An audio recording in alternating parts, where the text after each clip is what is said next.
చక్కని సీతకి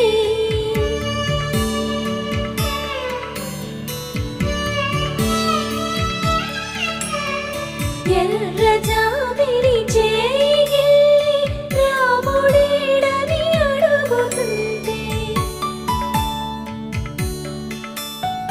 చూడలేదని పెదవి చెప్పే చెప్పలేమని కనులు చెప్పే నల్ల పూసైన